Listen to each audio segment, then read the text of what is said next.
Satisfy the given boundary and initial condition.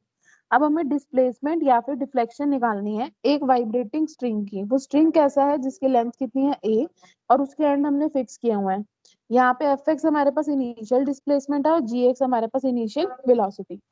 अब देखो इसको हमने कैसे प्रूव करना है। सबसे पहले तो हमने एक टाइटली स्ट्रेच्ड इलास्टिक स्ट्रिंग ली जिसकी लेंथ कितनी है a है अलोंग एक्सिस। उसके फिक्स पॉइंट कहाँ कहाँ पे हैं, o पॉइंट पे और a पे। फिर हमने कंसीडर करा इसका मोशन वाइब्रेटिंग स्ट्रिंग का। वो किस तरीके से किया है कि जो डिस्प्लेसमेंट है ना या फिर जो डिफ्लेक्शन है यू एक्स टी स्ट्रिंग की, वो अब देखो यू एक्स टी है। यहाँ पे यू को हम दो पैरामीटर का फंक्शन ले रहे हैं, एक हम ले रहे हैं एक्स, एक हम ले रहे हैं टी।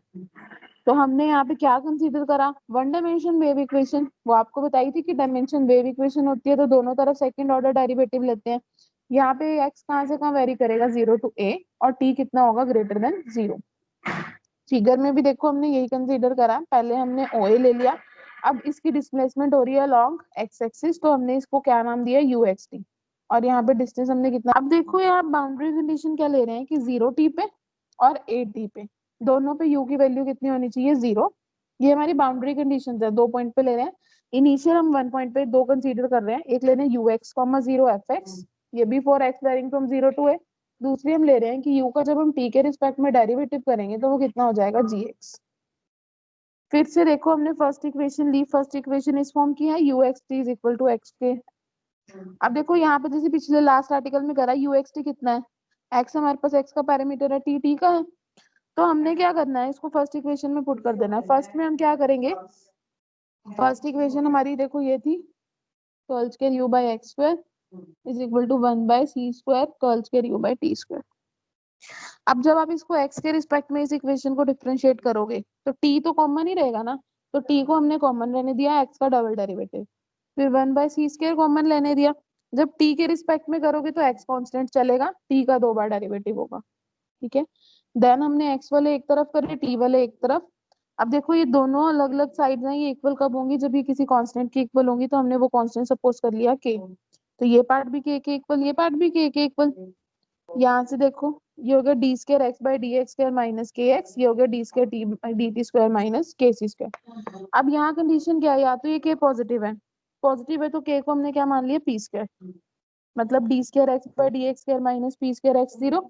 यहाँ पे देखो अब क्या करोगे, जब ये 0 है यहाँ से आप ऑक्सिलरी इक्वेशन निकाल दो, वो बनेगी m square minus p square equal to 0। तो यहाँ से एम की दो एम स्क्वायर हो जाएगा पी स्क्वायर, एम कितना आ जाएगा, प्लस माइनस पी। तो दोनों डिस्टिंक्ट रूट्स आते हैं, सीएफ क्या निकलता है, c1 ई की पावर पी एक्स, c2 ई की पावर माइनस पी एक्स।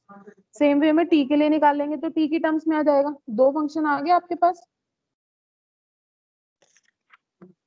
फिर हमने क्या करा, देखो यू एक्स टी हमारी क्या थी, x of x and T of T. तो हमने एक्स वाले की वैल्यू यहाँ पुट कर दी, टी की वैल्यू यहाँ पुट की, तो ये फंक्शन बन गया। अब यहाँ पे हम जो कॉन्स्टेंट्स लेके चल रहे हैं ये वही हमारे इंटीग्रेशनल कांस्टेंट है, जिसको हम बाउंड्री कंडीशन की हेल्प से निकाल लेंगे। आर्टिकल तो वही है जो पिछला था, लेकिन यहाँ पे अब कांस्टेंट निकलेंगे, तो वो चीज ध्यान रखना। पहले देखो u 0 टी 0 के इक्वल है, दैट मीन्स ये वाली जो सेवेंथ इक्वेशन है ना, यहाँ पे आप x को क्या पुट करोगे, 0। देखो e की पावर 0 1 हो जाएगा, यहाँ भी e की पावर 0 1, तो क्या बचेगा, c1 प्लस c2। यहाँ तो x है ही नहीं। अब ये पार्ट तो आप नॉन जीरो कंसीडर करते हो, तो जीरो कौन सा हो जाएगा, ये वाला, यानी c1 प्लस c2 कितना हो गया, 0।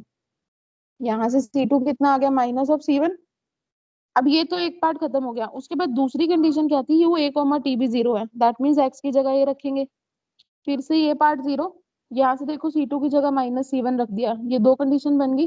फिर से इस पार्ट को तो हम नॉन जीरो लेके चलोगे, यहाँ से क्या होगा, क्यों अभी इसको नॉन जीरो लिया, अगर आप इसको नॉन जीरो लेते हो तो c1 0 c2 0, इसका मतलब ट्रिवियल सोल्यूशन आ जाएगा 0,0, हमें वो तो नहीं चाहिए। फिर हम क्या करेंगे, हम इस पार्ट को 0 उठा के चलेंगे, क्योंकि अगर हम इसको नॉन जीरो लेते हैं तो हमारे पास ट्रिवियल सोल्यूशन आ जाता है। तो ये हमारा कैसे चलना चाहिए, 0। हम इसको 0 रख देंगे। यहाँ से देखो ई एपी कितना हो जाएगा, ई की पावर माइनस एपी। अब इसको इस साइड पे ले आओ, ई की power 2 AP is equal to 0, 1 1 कितना होता है, ई की पावर 0। तो कंपेयर कर दो 2 AP